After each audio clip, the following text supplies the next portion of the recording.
My dad chose his new family and commanded me to give up my room for my pregnant stepsister, so I stayed quiet. But what happened next shut everyone up.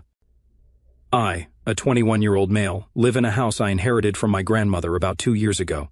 It's not some giant mansion, but it's a decent-sized 2-story house, and I'm proud of it. It was left to me specifically in her will because I took care of her toward the end, and she wanted me to have a stable place to live. To help with expenses, I rent out rooms to 3 friends of mine: Jack, a 19-year-old male, Kim, an 18-year-old female, and Nee, an 18-year-old female. I've known Jack and Kim since high school, and Nee is someone Kim introduced me to, who needed a room. They're good people, and living with them has been easy. We've had no drama, just a simple roommate dynamic. We all respect the house, split the chores, and hold little monthly meetings to make sure everyone's on the same page. And then there's Susan, a 22-year-old female. Susan is my stepsister. Now, let me preface this by saying Susan and I have never been particularly close. My dad remarried when I was 14, and Susan was already 15 at the time. She's my stepmom's daughter from a previous relationship. She's always been a little entitled, but for the most part, we tolerated each other while we lived under the same roof. Then our parents moved overseas for my dad's job, and I thought I'd finally get some peace. I was wrong. 3 years ago, while my grandmother was still alive, Susan asked if she could move in for just a year to finish up her schooling. At the time, my grandmother was still healthy, and she liked the idea of having more family around, so she agreed. Susan moved in, and at first everything was fine, but then she dropped out of school. She claimed it was too stressful, but from what I saw, it was more about the fact that she met her now boyfriend, Mike, a 28-year-old male. Mike's one of those guys who thinks he knows everything about everything. He's loud, opinionated, and not exactly the most responsible person. I've overheard him say things like, "Why does a woman need to go to college? That's a waste of money." And let me tell you, Susan eats that nonsense up. My grandma didn't like Mike at all, and she made it clear Susan's arrangement was only temporary. But my grandma passed away not long after, and Susan stayed. At first I let her because I didn't want to deal with drama. I was grieving, and it felt like too much to handle. Susan told me she'd pay rent and help out, so I figured it wouldn't be a big deal. It wasn't, at first. Fast forward to 5 months ago, Susan sat us all down and announced that she's pregnant. I didn't know how to feel about it. I mean, it's her life, and I'm not going to judge her choices. But what I didn't realize at the time is that this baby was going to become my problem. At first, she told us she was planning to move in with Mike soon. She said they were looking at apartments together, and she wouldn't be here long term. Honestly, I thought that sounded great for her.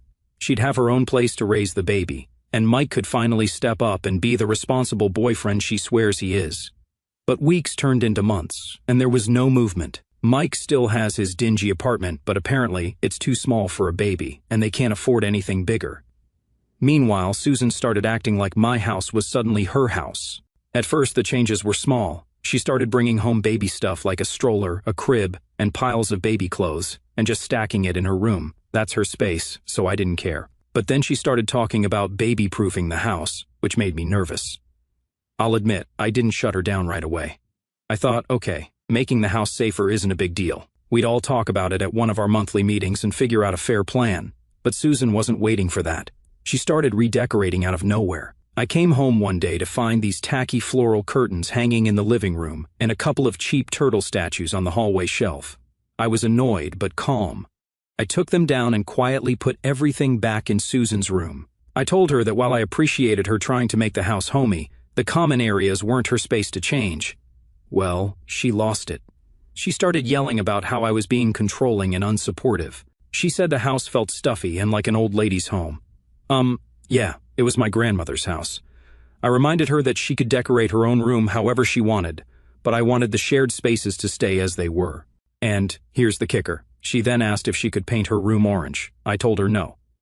First of all, the house is mine, and I don't want the walls ruined. Second, I'm renting to other people, and I can't just let everyone paint their rooms however they want. Susan exploded. She blamed her outburst on hormones and stormed off, but things got icy after that. Over the next few weeks, Susan kept making little comments under her breath. She complained to Mike, who of course backed her up, and suddenly I became the bad guy for not letting her prepare for the baby properly. Mike even had the nerve to tell me I was being selfish because Susan's going to be a mother. I ignored it. I thought, okay, she's hormonal, stressed, and she'll calm down. But oh boy, I was so wrong. Alright, here's where things started to spiral.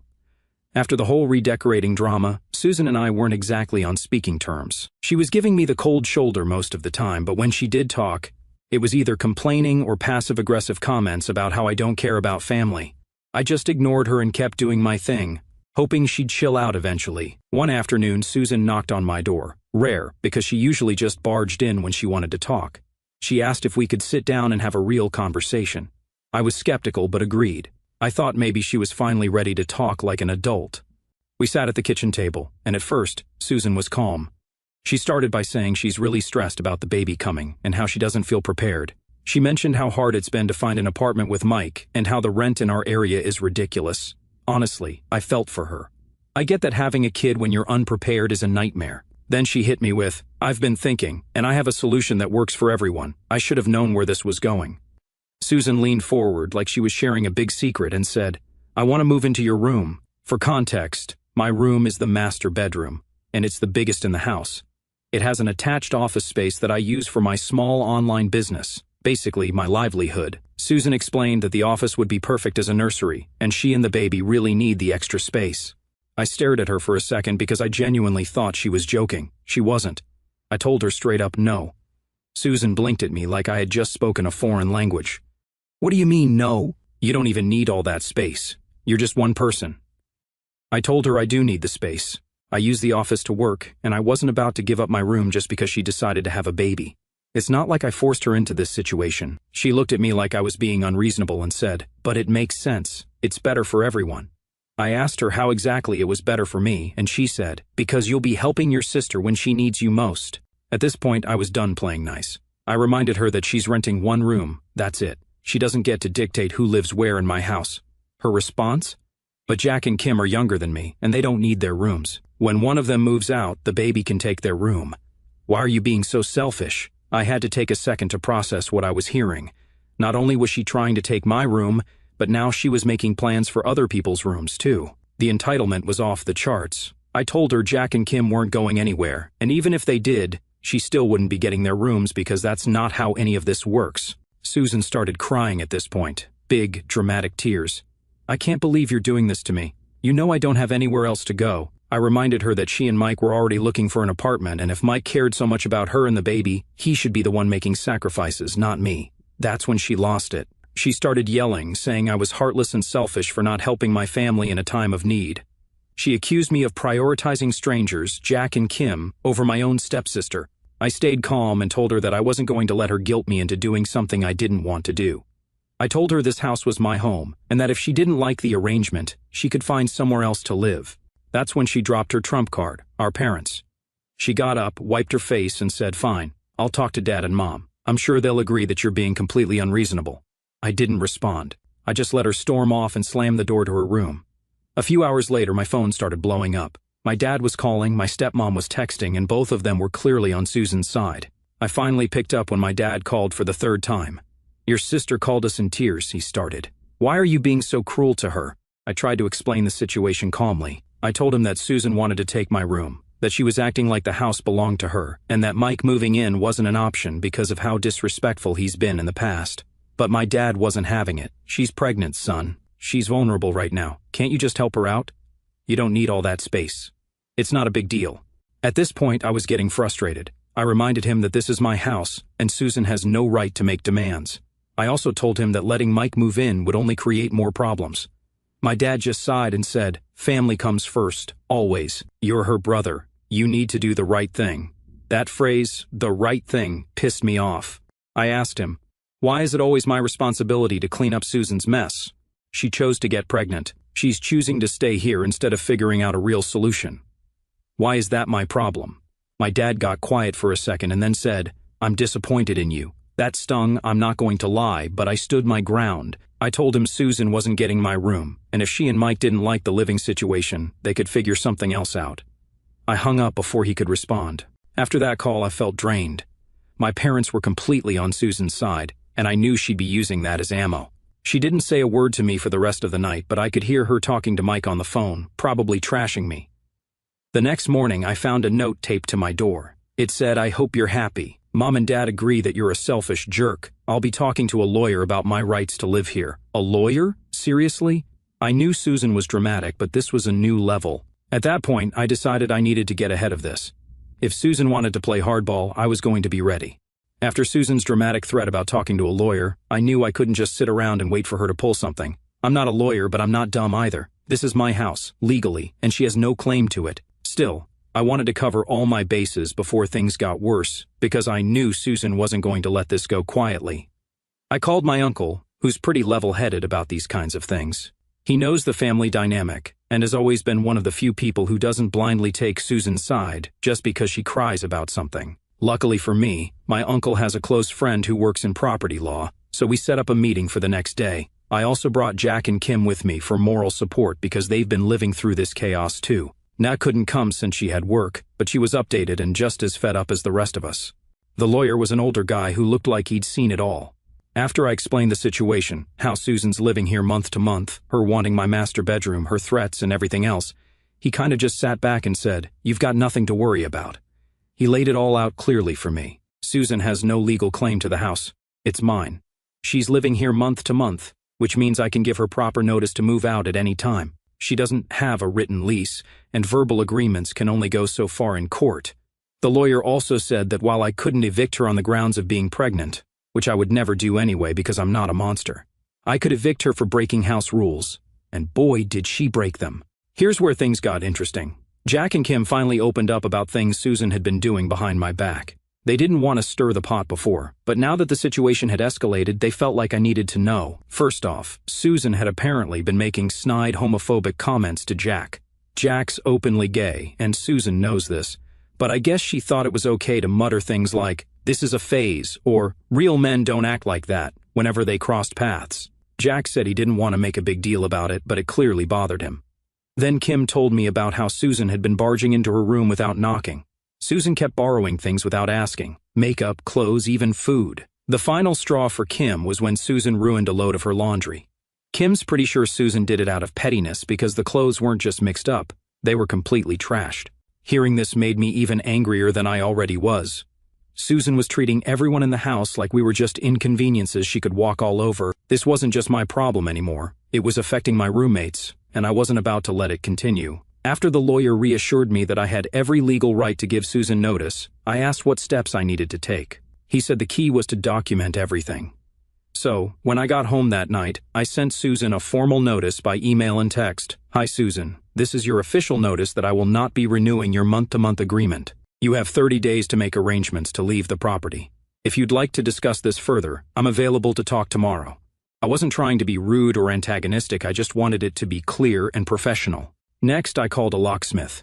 I had already been planning to change the locks for unrelated reasons. There's some old baggage with an ex who still had a key, so I figured it was a good time to just lock everything down and make the house more secure. The locksmith came that same evening and replaced all the locks on the front door and bedroom doors. I also had a lock added to the living room door and garage because I wasn't about to let Susan or Mike snoop around where they didn't belong. The kitchen, bathroom, and Susan's room were left accessible to her because that's all her agreement entitles her to. Just to cover myself, I texted Susan one more time. "Hi, the locks have been changed for security reasons. Your key is available for pickup. Let me know when you'll come by, and I'll make sure you get it." No response. That night, Susan didn't come home. I knew she was with Mike. Honestly, I was relieved. I didn't want to deal with her storming into the house and throwing another tantrum. What I did get, though, was another call from my dad. "Why are you locking your sister out of her home? Do you realize how cruel you're being?" I calmly explained to him that Susan wasn't locked out, her key was ready for her to pick up, and I had texted her multiple times about it. My dad didn't seem to care about that part. "She's pregnant, for God's sake. How can you be so heartless to your family?" At this point, I was done arguing. I told him Susan has 30 days to find somewhere else to go. I've been more than reasonable. She's broken house rules, disrespected me and my roommates, and made living here miserable. I'm not going to let her take over my house just because she thinks she can guilt me into it. My dad started going on about how family comes first and how disappointed he was in me, but I just ended the call. There was nothing left to say. It's been a day since all this went down, and Susan still hasn't shown up to get her key.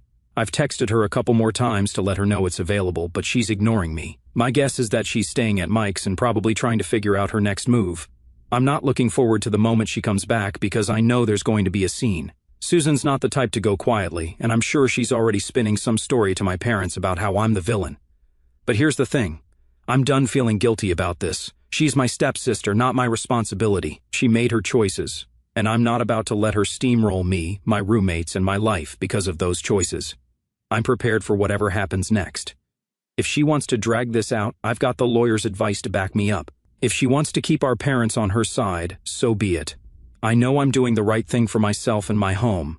It took 3 blissful Susan-free days where the house was peaceful and nobody had to tiptoe around her tantrums or deal with her passive-aggressive remarks. I knew it wouldn't last forever, though. Susan's not the type to let things go, and I could feel the impending storm hanging over the house like a dark cloud. On the evening of the 3rd day, I was in the living room with Jack and Kim, watching TV, when we heard Susan's car pull into the driveway. The 3 of us exchanged looks because we all knew exactly what was coming. The front door rattled, and then there was a loud, frustrated pounding. "Are you serious? You changed the locks? Let me in!" Susan's voice was loud enough to wake the entire neighborhood. I grabbed her new key, walked to the door, and opened it to find Susan standing there with Mike behind her, looking smug as always. Susan looked furious. Her face was flushed, her eyes were red, and she was holding her stomach dramatically, like she was trying to emphasize her pregnancy. "Here's your key," I said as calmly as I could, holding it out to her. She snatched it out of my hand and shoved past me into the house. Mike tried to follow, but I stepped in front of him.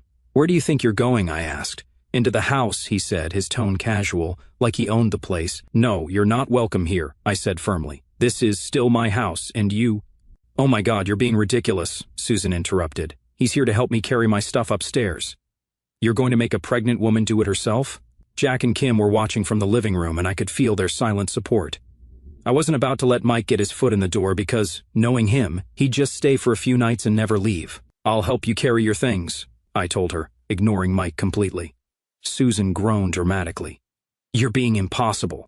This is our house too, you know." "No, our house?" I repeated, trying not to lose my cool. "No, it's my house. You rent a room here. You don't get to bring your boyfriend in whenever you want, and you don't get to call the shots." Susan turned back to Mike and waved him off. "Fine, just wait in the car. I'll deal with this." Mike muttered something under his breath, probably an insult, but he left. Susan stomped up the stairs to her room, and I followed, ready to carry her stuff so we could avoid another argument. Once we got into her room, it became obvious what she'd been doing the past few days. The place was crammed with baby supplies, bags of diapers, a crib still in its box, baby clothes, blankets, bottles. Half of it wasn't even unpacked. I couldn't help myself. "You bought all this stuff, but you still haven't found somewhere to live?" Susan ignored me and dropped into her chair. "Mike and I are still looking. It's not easy finding a place that's affordable and big enough for the baby." I took a deep breath because I knew where this was going. "Susan, you have 30 days. I gave you notice. You're going to have to figure this out."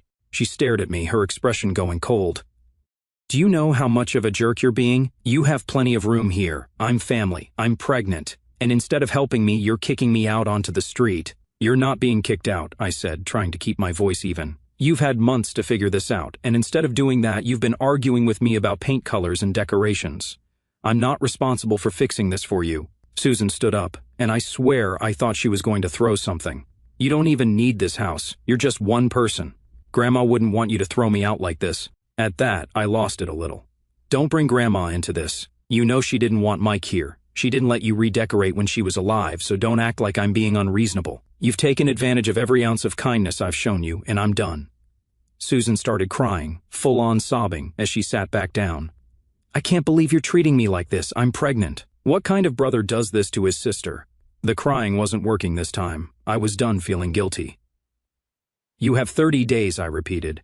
If you need help moving your stuff out, I'll help you, but you're not staying here. And Mike is never moving in." Susan didn't respond, but she spent the rest of the evening slamming doors and stomping around the house. Mike came back later to pick her up, and they left without another word. I could tell she was plotting something because Susan's the type who doesn't go down without a fight. Later that night, my dad called. "Susan told me what happened," he said, his tone accusatory right off the bat. Of course she'd called him. I wasn't even surprised. "She told you the part where she's been breaking house rules, treating Jack and Kim like crap and demanding my room, or did she leave that out?" My dad sighed. "She's stressed, son. She's pregnant, and you need to be more understanding. You're throwing her out when she has nowhere else to go." "I gave her 30 days notice," I said as calmly as I could. "She's had plenty of time to figure this out. She's not my responsibility. She's an adult, and so is Mike. They can sort this out together. She's your family, he shot back. You're supposed to help your family. I've been helping her for years, I said. This house is mine, and I'm not letting her take advantage of me anymore. We went back and forth for a while, but it was clear my dad wasn't listening to me. He ended the call by saying he was disappointed and that I was acting selfish. I hung up and sat in silence for a while, trying to process everything. After Susan's dramatic text about talking to a lawyer, I knew she wasn't bluffing about trying to make my life miserable. She's always been the type to escalate situations when she doesn't get her way, and with Mike involved, I knew things were going to get messy. 2 days passed after the last meltdown, and the house was quiet again. Too quiet. Jack, Kim, and Nay were all on edge, but we were trying to live our lives as normally as possible. Susan hadn't come back yet, which was fine by all of us. I figured she was still staying at Mike's and stewing about what to do next. I was wrong. On the third morning, I woke up to Jack banging on my door at 7 a.m. "Mike's here," he said, looking angry and still half asleep. "He's in the driveway, and he's unloading stuff. I think he's trying to move in." At first, I thought Jack was joking because I couldn't imagine even Mike being that bold. But when I looked out the window, sure enough, there he was, dragging a mattress out of the back of his beat-up truck like he was about to set up camp. I was so stunned I almost laughed. Almost. I threw on some clothes, grabbed my phone, and stormed outside. "What the hell do you think you're doing?" I demanded as I walked up to Mike. He looked at me like I was the one who was out of line. "Susan told me I could move my stuff in. You didn't seriously think you could keep me out, did you?" I was so angry I felt like I could explode. "First off, Susan doesn't own this house. I do. Second, you're not moving in, period. Take your stuff and leave, or I'm calling the cops." Mike smirked and leaned on the mattress like he had all the time in the world. "You're going to call the cops on the father of your sister's baby?" Nice. Real classy. I pulled out my phone right in front of him and dialed the non-emergency police number. "Watch me." Mike's smirk disappeared. Okay, chill out." He threw his hands up in mock surrender. "No need to get dramatic. I'll leave. For now." I watched as he loaded the mattress back into the truck, all while muttering insults under his breath. Once he was done, he slammed the door to his truck, pointed a finger at me, and said, "This isn't over, man. You're screwing over your own family, and it's going to come back to bite you." I ignored him. I wasn't about to argue with someone who thought threatening me was a good idea. I stayed outside until he finally drove off. Jack, who'd been standing near the porch the whole time, let out a low whistle. "I didn't think he'd actually try to pull that," Jack said. "What was he even thinking?" "Honestly, I don't think he was thinking," I replied. "He probably figured he could just bully his way in, like always." About an hour later, Susan texted me, "What the hell is wrong with you? You called the police on Mike? He was just trying to help me move in." I didn't even bother to respond. Mike wasn't moving in, end of story. But Susan wasn't done. A couple of hours later, I heard her car pull up. I braced myself as she walked through the door, slamming it behind her. She was holding some papers in her hand and looked like she was ready for a fight. "What's this?" she demanded, shoving the papers at me. I looked them over, and I swear I almost laughed. They were random internet printouts about tenant rights and eviction laws. I handed them back to her. "Susan, this doesn't apply to you. I already talked to a lawyer. You're month to month. I gave you proper notice. You don't have a leg to stand on." Her face turned red. "Mike says I do have rights, and you can't just throw a pregnant woman out. I'm family, and this is our home." I had to take a deep breath to keep from yelling. "Susan, I'm done explaining this to you. You've broken house rules, disrespected me and my roommates, and now Mike's trying to move in behind my back. You have 30 days. That's it." She stared at me for a moment, her hands shaking as she crumpled the papers. "You're going to regret this. Dad's already on my side, and when he finds out how cruel you're being, he's going to make you let me stay." I laughed bitterly. "Dad doesn't have any say in this house. It's mine, Susan. You can cry to him all you want, but it's not going to change anything." She looked like she was about to cry again, but instead, she stormed up to her room and slammed the door so hard I thought it would come off the hinges. The next 2 days were tense. Susan was sulking in her room most of the time, but she made sure to slam the doors or stomp around the house whenever she came out. She didn't speak to anyone, but the energy was awful, like we were all walking on eggshells. Jack and Kim stayed out of her way, but Nay had had enough. On the second day, Susan left dirty dishes piled in the sink and didn't clean up after herself. Nay confronted her in the kitchen. "You're not the only one who lives here, Susan. Clean up your mess." Susan snapped back, "Maybe you shouldn't even be here. This house is for family, not freeloaders."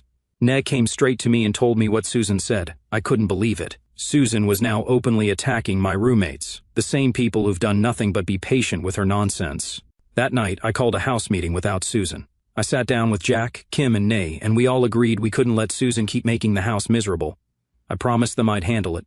The next morning, I sent Susan a final message. This is your second reminder that you have 30 days to vacate the property. I've been more than fair, but your behavior toward me and the other tenants has gone too far. If you continue to violate house rules or harass anyone, I'll involve my lawyer again. She didn't respond, but I know her. She's planning her next move.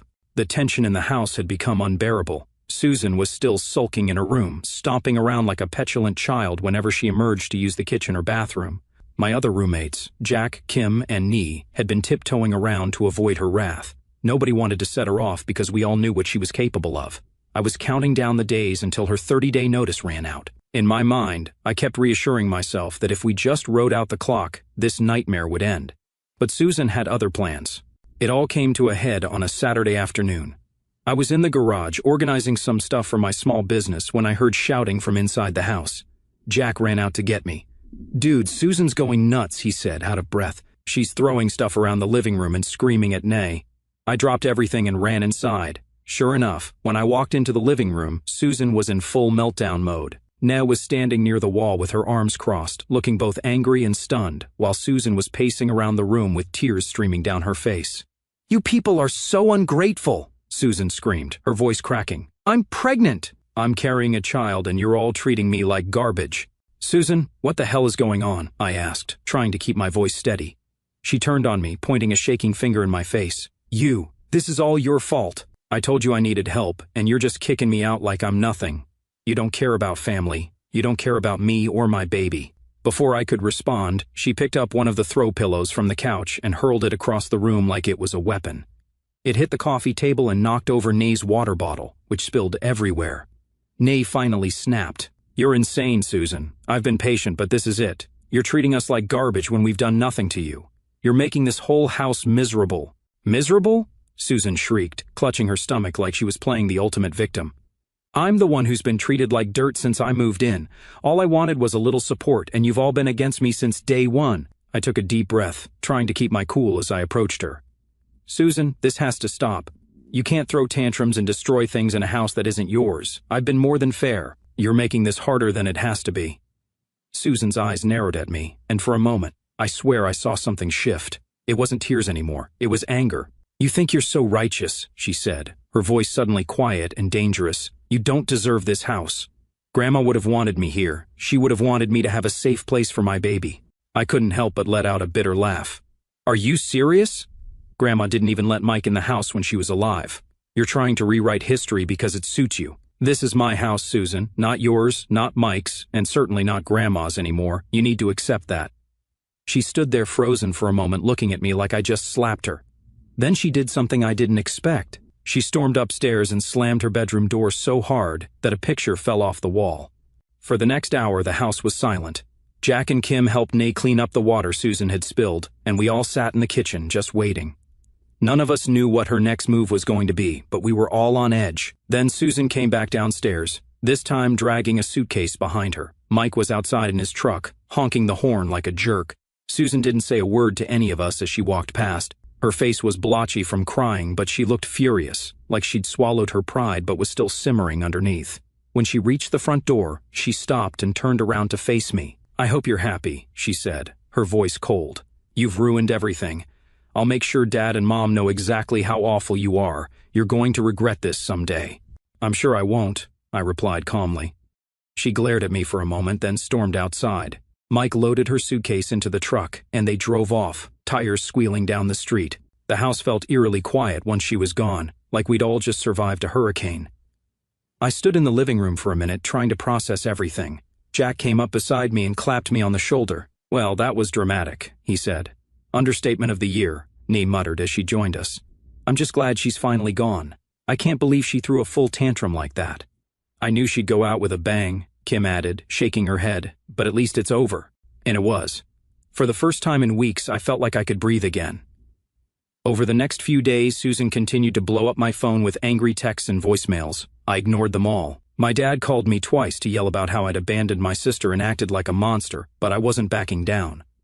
I calmly told him that Susan had made her own bed, and it wasn't my responsibility to fix her problems. Eventually, the calls and messages stopped. I guess Susan realized she wasn't getting anywhere with me. With Susan gone, the atmosphere in the house completely changed. Jack, Kim, Nay, and I finally felt like we could relax again.